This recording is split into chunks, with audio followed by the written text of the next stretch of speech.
Te invitamos a una travesía por mares de conocimiento, montañas de historias y cielos de ideas. Descubramos juntos la magia oculta en cada rincón del papel, viviendo un libro a la vez.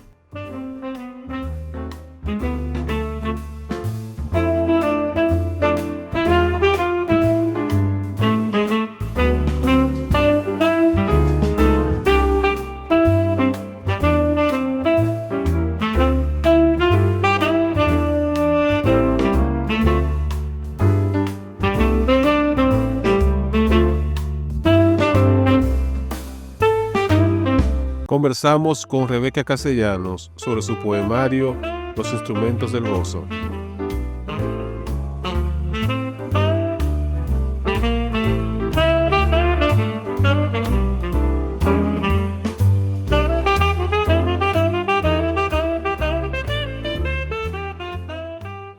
María Rebeca Castellanos es una escritora dominicana. Obtuvo un doctorado en literatura hispánica de la Universidad de Texas en Austin e impartió docencia en Grand Valley State University en Michigan.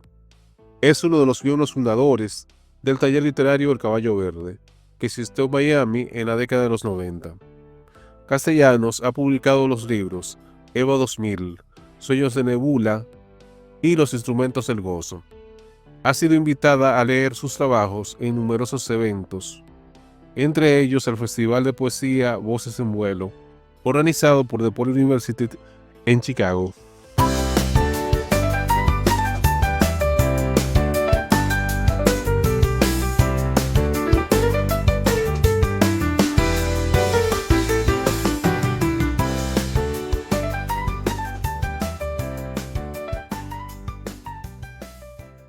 En el Museo de la Identidad, observemos el contenido: huesos, collares, la famosa vomitiva, un cenit y aquella leyenda del guerrero. ¿Serán estos sus restos? ¿Qué más hay en los archivos? Confusos mitos de los orígenes de la República y de su azaroso devenir histórico. También hallamos a sus protagonistas, rateros unos, trágicos otros, según el parecer de turno. Ah, otra vez el taíno. ¿Y por qué lo buscas? Esa es la pregunta. En fin, huesos, elucubraciones, leyendas. Ameritamos un nuevo archivo. Incluir el gusto por ciertas viandas, ciertas frutas, este frecuentar de esquinas y la eterna queja contra el gobierno, que siempre tiene la culpa de todo. Esto es Altura Literaria Papel Maché, un podcast dedicado a la difusión de la literatura desde la República Dominicana. Como ustedes pudieron escuchar al inicio, uno de los poemas en la voz de la autora, la poeta que tenemos como invitada en el día de hoy, que es Rebeca Castellanos, con quien vamos a conversar sobre Los instrumentos del gozo, un poemario publicado en 2016. Así que nada, bienvenida Rebeca, ¿cómo estás? Muchas gracias, Eduard, por esta invitación.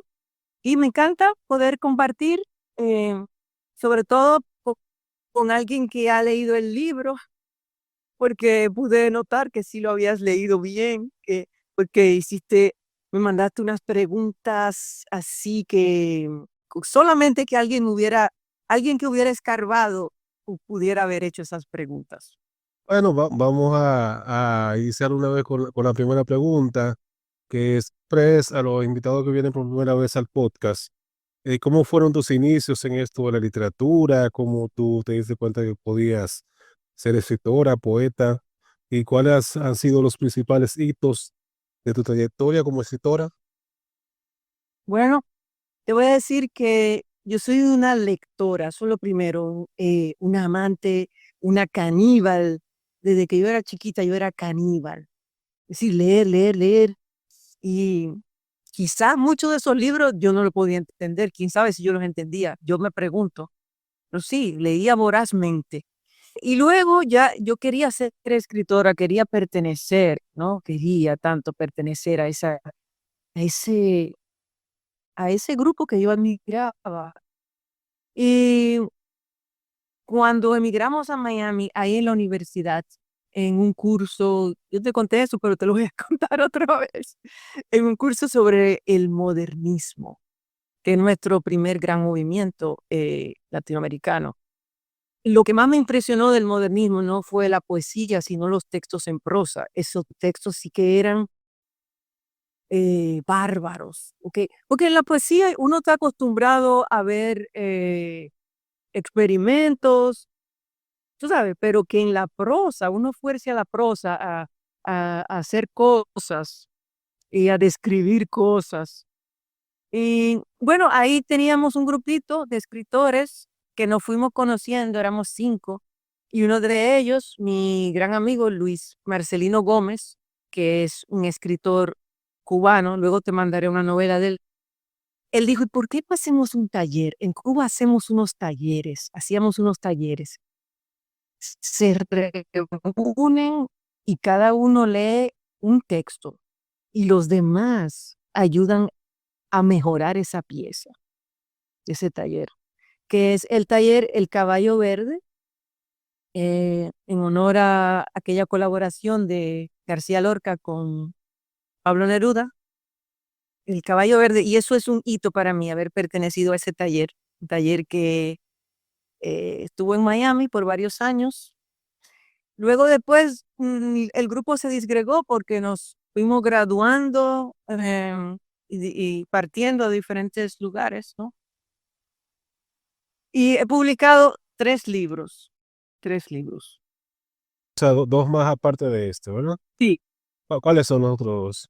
El primero se llama Eva 2000 y, y son poemas muy breves, mínimo, en un estilo sucinto, el tema del mar. Ahora que yo lo pienso, porque aparece en este libro también, el tema del mar, del barco, de los viajes, pero es un estilo muy diferente. Y el segundo libro, ese es verdaderamente un libro modernista y es un prosímetro. Yo tengo un doctorado en literatura medieval y en el medioevo existieron esos libros llamados prosímetros, donde había prosa y poesía. Pues el mío podríamos decir que es un prosímetro. Hay una serie de poemas e intercalados hay unos textos en prosa. Ese se llama Los sueños de Nebula. ¿Y Nebula quién era? ¿Un personaje mitológico?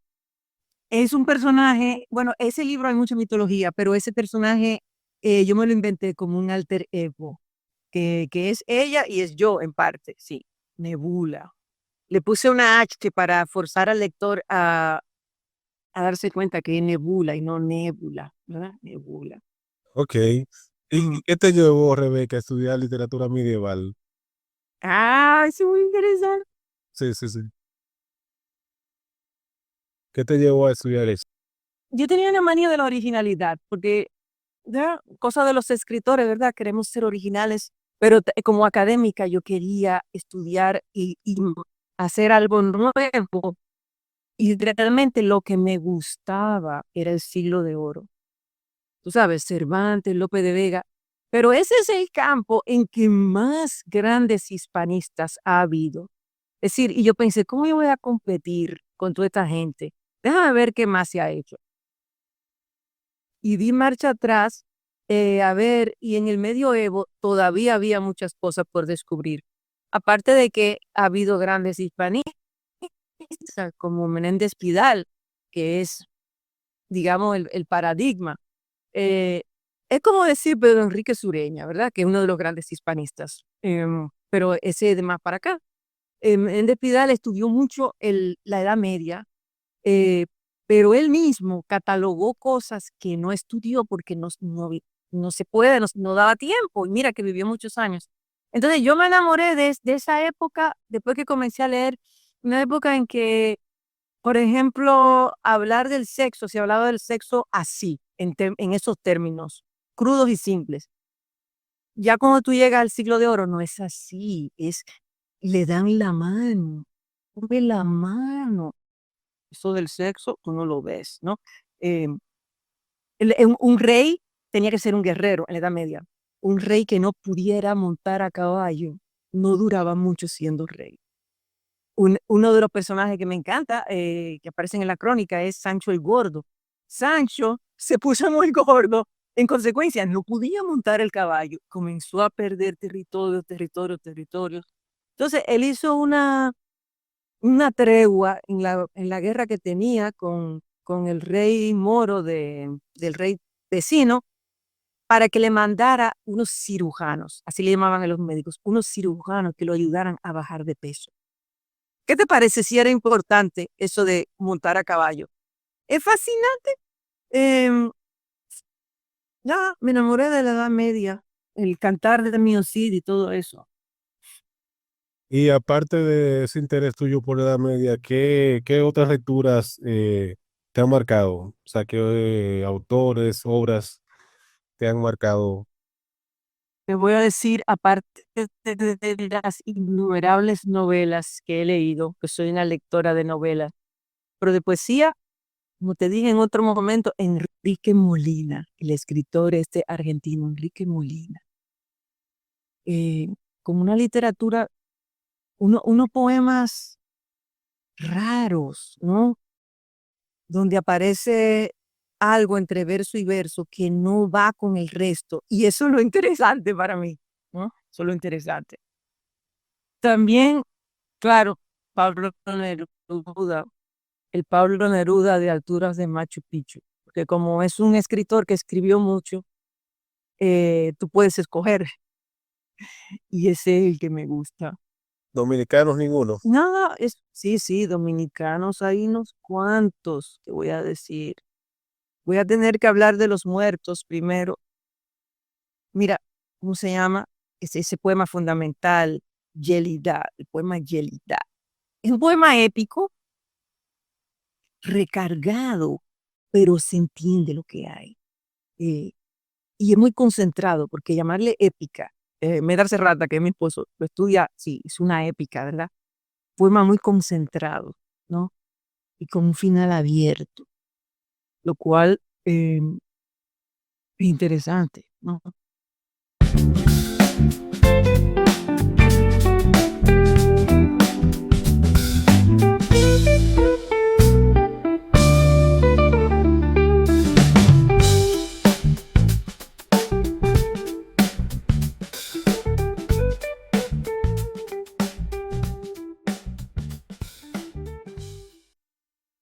Huele a mar, huele a mar como en la otra ciudad, en aquella otra calle, allá en la isla, se anuncia el malecón. Y es verdad entonces que la isla se repite. Esta ciudad se parece a la otra, su gente se parece a la otra. Aquí nadie me mira, paso por una más. ¿Podría vivir aquí, regresar aquí como a la otra ciudad? La ciudad no es un nido que se abandona para no volver. No somos pájaros, somos marineros. La ciudad es un puerto de múltiples barcos que van o vienen cargados de encuentros. Rebeca, en tu poemario Instrumentos del Gozo, ¿verdad? Del que estamos hablando hoy. El título y varios poemas evocan musicalidad y mestizaje. ¿Cómo concebiste la relación entre la poesía y la música como herramientas para explorar y celebrar la identidad caribeña, especialmente en un contexto de diversidad cultural y migración? La música es una parte esencial de la cultura, y en nuestra cultura particular, el merengue es una parte fundamental de nuestra identidad. Por lo menos, no voy a decir de todos los dominicanos, pero los dominicanos que como yo tuvieron su niñez y su adolescencia, ¿verdad? En los años 70 y los 80. Eh, Quizás la identidad ahora, los más jóvenes asocian su identidad, su ser dominicano con otros géneros, ¿verdad? Porque todo va evolucionando. Eh, pero esos instrumentos, los instrumentos, yo pensé, instrumentos para tocar música, instrumentos para cocinar algo. Ah, en este caso, los instrumentos que yo uso son los de la fiesta. Y particularmente, sí, una fiesta de la identidad, de las cosas que nos hacen dominicanos y que son buenas. Porque como tú sabes, se invocan cosas, imágenes de violencia y de odio. Ah, aquí, las cosas que yo quiero reivindicar son la solidaridad, las habichuelas con dulce, los cumpleaños de niños chiquitos, eh, cosas así. Instrumentos de la felicidad, cosas que uno quiere pasar a la siguiente generación. También te puedo decir que en una conferencia académica donde se estaba presentando una artista que hacía instalaciones y todo era terrible, todas las cosas que mostraba. Alguien le preguntó, pero bueno, usted no tiene otras cosas. Y ella dijo, la alegría no es mi campo de trabajo. Y ese fue el día que yo decidí que ahora la alegría era mi instrumento, no mi campo. Sí se puede y hay que hacerlo. Sí, porque hay una idea entre escritores de que los temas que evocan felicidad y placer, ese tipo de cosas, no pueden propiciar una literatura como que vale la pena. Pero tú entiendes que sí, que este tipo de temas de la alegría por estar vivo, este tipo de instrumentos, como lo que tú mencionas, del gozo, ¿verdad? El de experimentar la vida desde una perspectiva más lúdica, diríamos, más gozosa. Eso da pie para tú crear literatura. Tú piensas que puede ser una materia prima buena para construir buena literatura. Sí, no es nada épico, vamos, o dramático, la muerte. No, no, no. Estar vivo, mira, tomarse un café, guau. Sí, Una actitud más contemplativa puede ser. sí. Y de agradecimiento, parte de este libro se escribió en un viaje a, a Cádiz, de donde salían los barcos que venían a América. Em, y de allí cruzamos en un ferry a Tánger, en Marruecos. Y wow, eso fue impresionante porque yo sentía que esta gente que yo veía era como estar en Santo Domingo. No sé por qué. La ropa era distinta y de vez en cuando, entre los edificios que se veían, se veía el minarete de una mezquita, se puede reconocer fácilmente. En una de esas había una chica en en un café en la estación del tren que era bien oscura. Y yo la vi, yo dije, esta tiene que ser dominicana.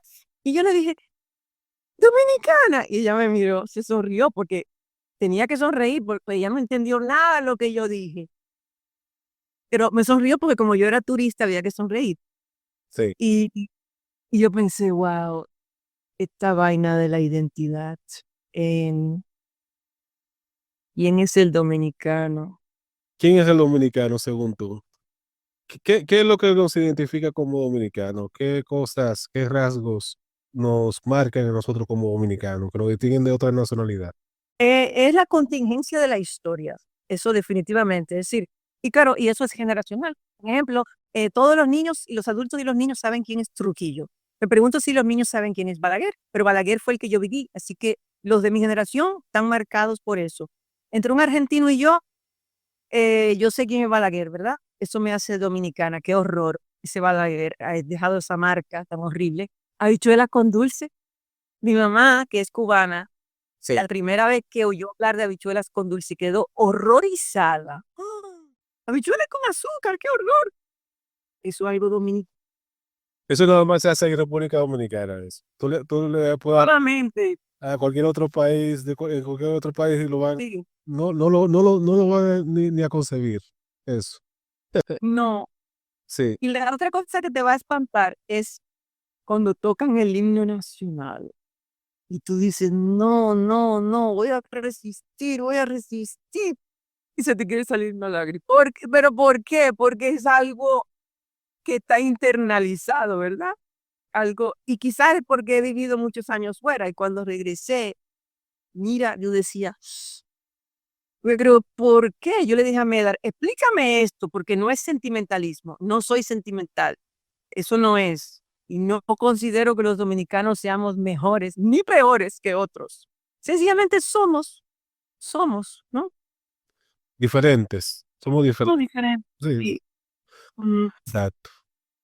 Porque no podemos caer tampoco en el chauvinismo, y esos dominicanos que hablan mal de su país, tampoco no, podemos caer no. en eso tampoco, ¿verdad?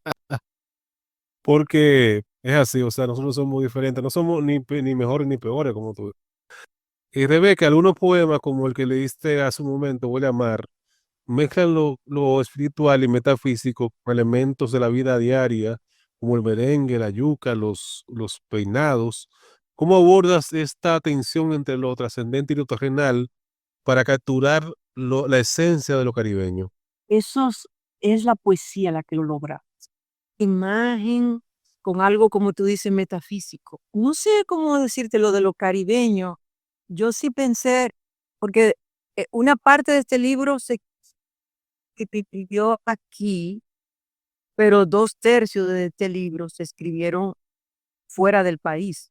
Y fuera del país, uno, la distancia te permite ver cosas. Y hay cosas que son caribeñas. Hay cosas que son dominicanas, pero hay cosas que son caribeñas. Que hay unos símbolos que se repiten, unos temas. Y a través de esos temas o de esos símbolos, yo puedo hablar de unas cosas que me interesan. ¿Cuáles son esos elementos que forman parte de la esencia de ser caribeño? Cuando hablamos de caribeño nos referimos más a los caribeños de las islas, En la ah, piel. porque hay otros caribeños que son continentales, ¿verdad? Como los Exacto. colombianos o los venezolanos. ¿Qué elementos tú crees que son como forman parte del ser caribeño de la isla? Lo primero es esa contingencia del mar. Es el mar que te rodea y que es como una prisión para el que se quiere ir, ¿verdad? Eh, pero sí, y eso yo creo que marca la manera de ser del dominicano, el estar en una isla rodeado de agua, ¿no? Tenemos un país vecino, el caso nuestro, que tenemos Haití al lado, eh, pero ese es un país pequeño también. em, Puerto Rico y Cuba también. Esos 4 países son países de yolas. Uno, el tema del viaje. Ese es un tema dominicano, un tema caribeño, el tema del viaje, de ir a la tierra firme, ¿no? La tierra firme, así como le llamaban en el siglo XVI, la tierra firme, porque las islas eran como si fueran barcos, como si flotaran, ¿verdad? El mar Caribe, eso es algo caribeño, ese mar Caribe y esos ciclones también. Que claro, esos ciclones llegan a la tierra firme también, llegan a Miami, llegan a New Orleans, pero es aquí donde esos vientos nos dan año tras año, ¿no? Exacto. El calor constante, siempre Entonces, sí, sí, hay una teoría de que el clima condiciona el desarrollo de los países, de los pueblos. Por ejemplo, en climas muy fríos, que los inviernos tienden a ser tan crudos, se dice que eso ha motivado que las personas que habitan en esos países sean más organizados, más disciplinados, porque si tú no eres previsor, planificador en esos países, en un invierno te podrías morir de hambre, ¿verdad? Eso no pasaría aquí, sí, donde hay frutas tropicales todo el año, hay víveres como tú me dices, la yuca, los plátanos. O sea, nuestra tierra es muy generosa y produce mucho todo el año, porque no hay esas estaciones marcadas como en otras latitudes. Entonces, eso de alguna manera nos condiciona, ¿verdad? Como somos más dados a improvisar, a no planificar demasiado, ¿verdad? Eso puede ser un rasgo. sí, Sí. ese es un rasgo, y es un rasgo que antes me parecía horrible y ahora me parece bueno. ¿Qué te parece?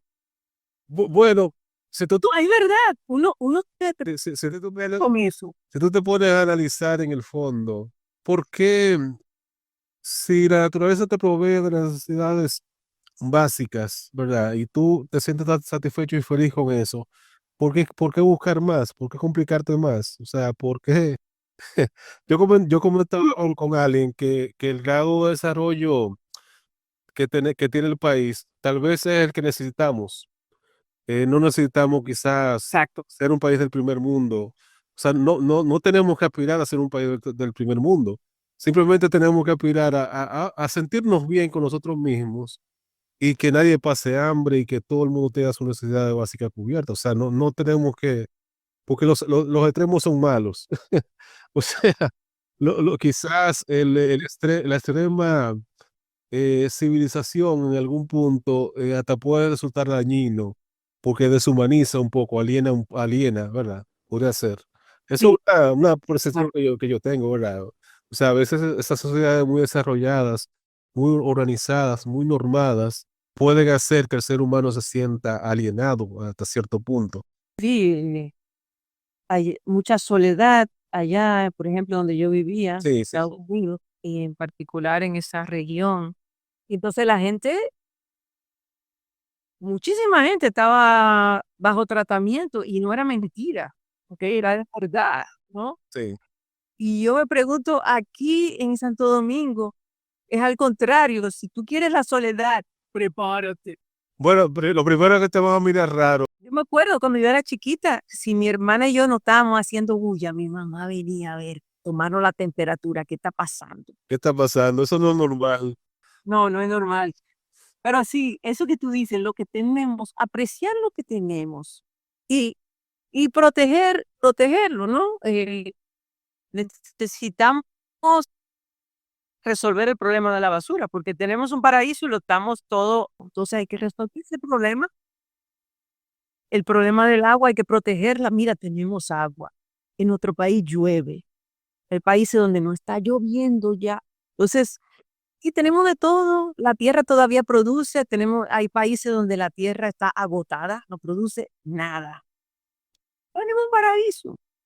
Sí, lo que tenemos que buscar es preservar eso, preservar la naturaleza que nos fue dada y convivir con ella lo mejor que se puede, ¿verdad?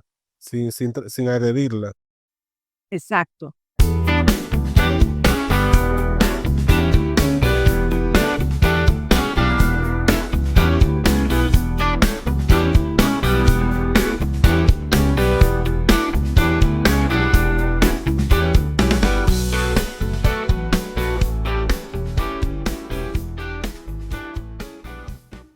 Y hay quien muere por sus genes.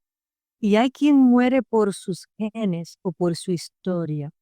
Unos genes sospechosos, una historia encasquetada, un traje mal ajustado, un disfraz. Pues lo mío no es morir, lo mío es gozar. Te diré que yo soy fruto del amor, de la fiesta, del deseo inagotable de vivir, de empezar de nuevo, de muchos y muchas que aprendieron a comer yuca porque eso era lo que había. No nos gusta.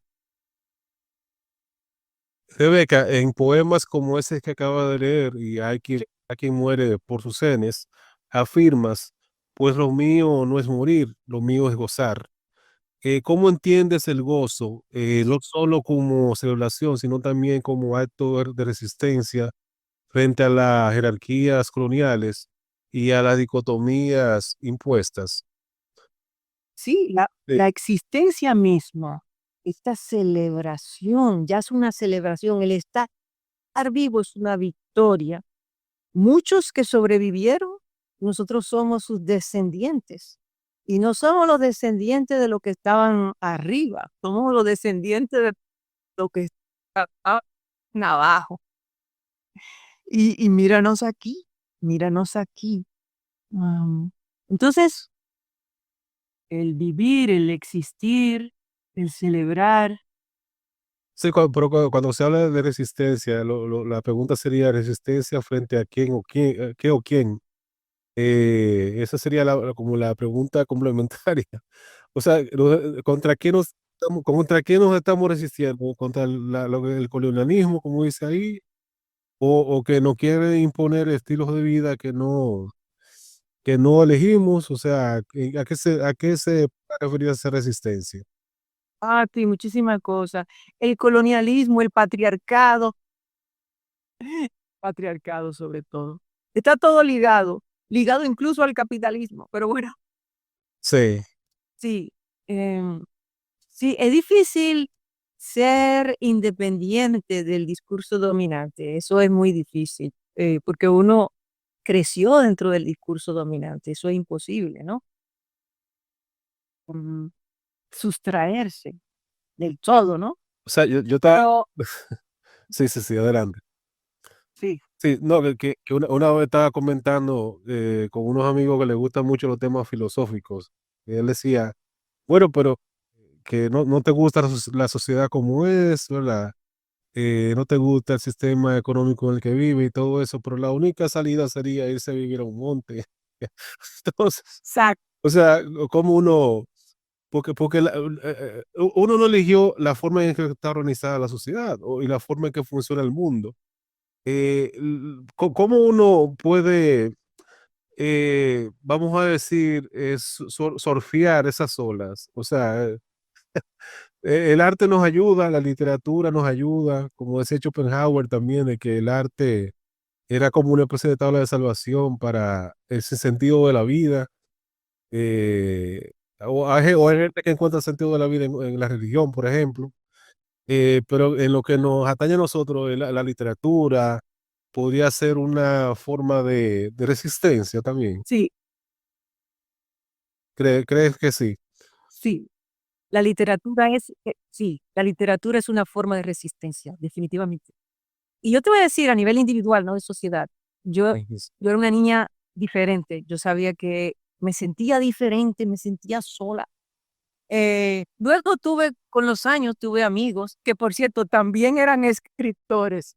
De- Ellos también, ellos también habían sido raros en su momento, pero por mucho tiempo, sí. Y la literatura, los libros eran un refugio, Sí, ya, tú puedes ser lo que tú quieras ser y viajar a tantos países y ver tantas cosas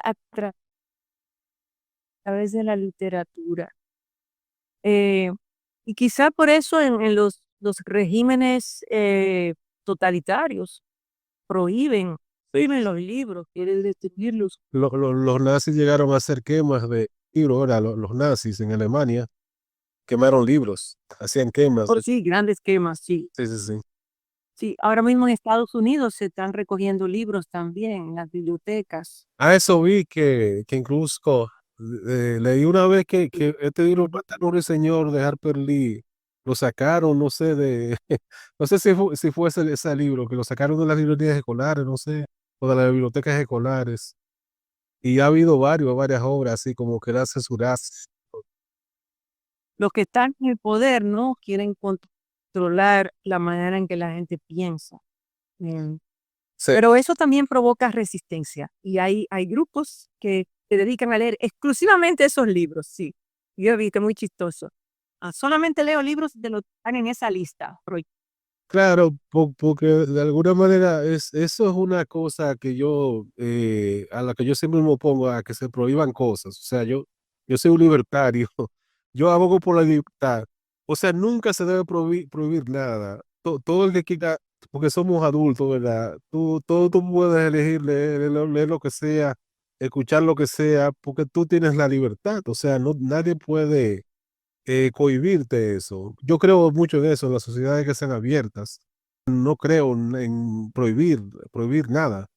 Prohibir lo que sea esencialmente necesario para preservar la convivencia social, porque el robo, el asesinato, esas son cosas que se deben prohibir. Pero fuera de esas cosas, Definitivamente. exacto, fuera de eso, debería prohibirse solamente cuando sea estrictamente necesario y que la gente sea libre de ser como quiera ser, ¿verdad? Respetando siempre el proyecto de vida del otro, como por la visión del mundo que el otro tenga. Pero, pero, pero tú debes, o sea, tener libertad de pensamiento, libertad de expresión, libertad de elegir tu forma de vida. Yo creo mucho en eso. Entonces, yo soy parte de la resistencia en ese sentido, yo creo. Y en eso te voy a decir que eso que hay que en el dominicano de persistir, Sí, ¿no? Contra la escasez de agua o la electricidad o la basura, esa persistencia, eso es un logro. la resiliencia, como dicen por ahí también. Sí, sí. El persistir en el vivir, sí. Eh, y eso en la literatura también, persistimos, persistimos. Un libro puede cambiar una vida. Mira, yo recuerdo nítidamente la primera vez que yo leí un escritor que yo reconocí como caribeño. Yo estaba leyendo muchísimos libros, yo estaba en Miami, tenía 19 años, Sí. y me cayó en la mano un libro titulado Celestino antes del alba, eh, del, del escritor este cubano Reinaldo Arenas. Yo me acuerdo, esto era hablaba un lenguaje que definitivamente era caribeño, en este caso era cubano, pero yo lo sentía casi como si fuera mío. Porque hasta ese momento, yo me acuerdo, estaba en la biblioteca pública, había muchos libros de escritores españoles, que todo aquello era genial, pero este me dio otra cosa, otra cosa. Sí, ese fue el primero que yo leí así, cercano, más cercano. Antes de concluir con la entrevista, Rebeca, ¿podrías decirle a los oyentes dónde pueden conseguir un ejemplar de este libro, de los instrumentos del gozo? Si hay alguno disponible todavía por ahí, no sé. En Amazon hay y también, El enlace lo vamos a dejar en la descripción del programa para lo que... sí, Sí, sí. en Isla Negra también. Ellos tienen un website, Isla Negra, editores. Y Janer Editores, ok. Sí. Si no aparecieren, yo tengo ejemplares aquí también. También vamos a poner Y, tu correo para que quieras, si quieres, si están en República Dominicana, por ahí también te pueden contactar y adquirir. sí, Ok, perfecto. sí, sí. Entonces, nada, solamente me resta, Rebeca, agradecerte la paciencia que has tenido conmigo en este proceso de hacer esta entrevista y nada, gracias por aceptar la invitación al podcast y esperamos Lo agradezco mucho. nuevamente por aquí. Muchas gracias, Eduard, muchas gracias. Y espero algún día que tú pases por aquí, por la capital, que nos encontremos y conversemos más. Así será, sí, sí, sí. Vamos a despedir el programa con uno de tus poemas, el último ya para cerrar. No sé cuál es, pero vamos a escucharlo y esperamos que los oyentes lo disfruten y nada, gracias por escucharnos y los esperamos en el próximo episodio. Pero vendrá la muerte. Pero vendrá la muerte, dicen, y en efecto vino la muerte. Unos murieron en cama, a otros los mataron, y muchos se fueron. Y enterramos los muertos y dolió la separación. Después de los 9 días, volvimos a limpiar la casa, matamos un puerco e invitamos a un convite. Y volverá la muerte, y entonces sí que se acabará todo.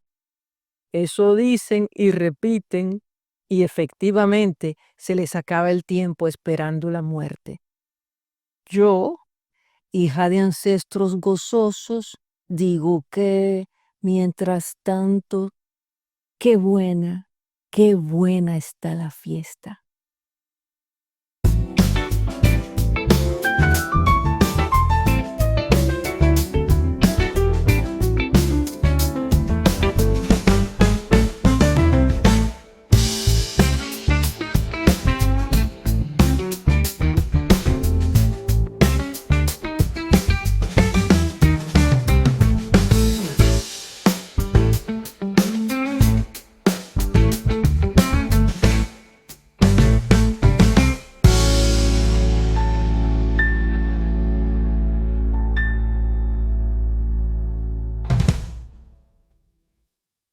Si te gustó este episodio, no olvides suscribirte si no lo has hecho, para que no te pierdas ni una página de esta aventura literaria.